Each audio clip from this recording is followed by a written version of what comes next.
You know, Psalm 139 is just a tremendous psalm. I'd encourage you to read it, meditate on it, think about it, even memorize it. It's a great psalm. There in that psalm, David teaches us something about God. We learn about the omnipresence of God, that God's always with us. We learn about the omniscience of God, the fact that God is all-knowing, the omnipotence of God, that God is all-powerful. We learn much about God. And so the question I have for you as you think about Psalm 139 is, do you know God or do you know about God? Do you know God or do you know about God? Job, toward the end of his life, he come to realization and made a profound statement. He said, God, I've heard of you with the hearing of my ear, but now my eye sees you. And I think in that verse, we really see the difference between knowing about God and knowing God. We may have heard about God, but Job said, now I've seen you. We may have heard about God, but have we experienced God? And I hope that you can come to know God in a real way and experience Him to say that I really know Him.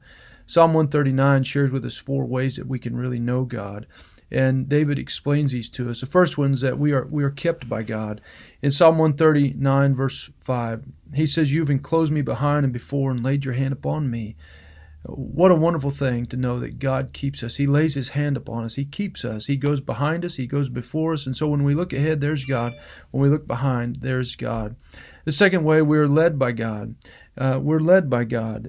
David goes through all these different locations that we could go. We could ascend to the heavens or descend to Sheol. We could go to we could run. We could be off to the remotest parts of the sea.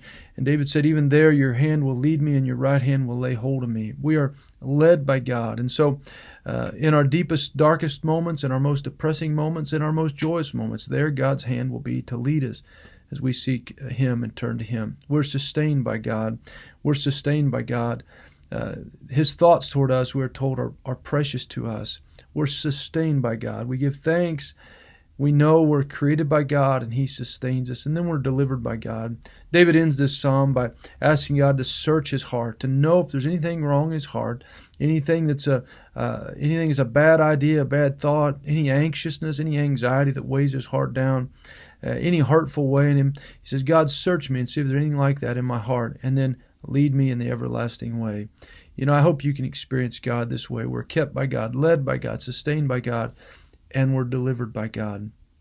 I hope you can truly know God. I hope you have a great day, and may Christ be formed in your life.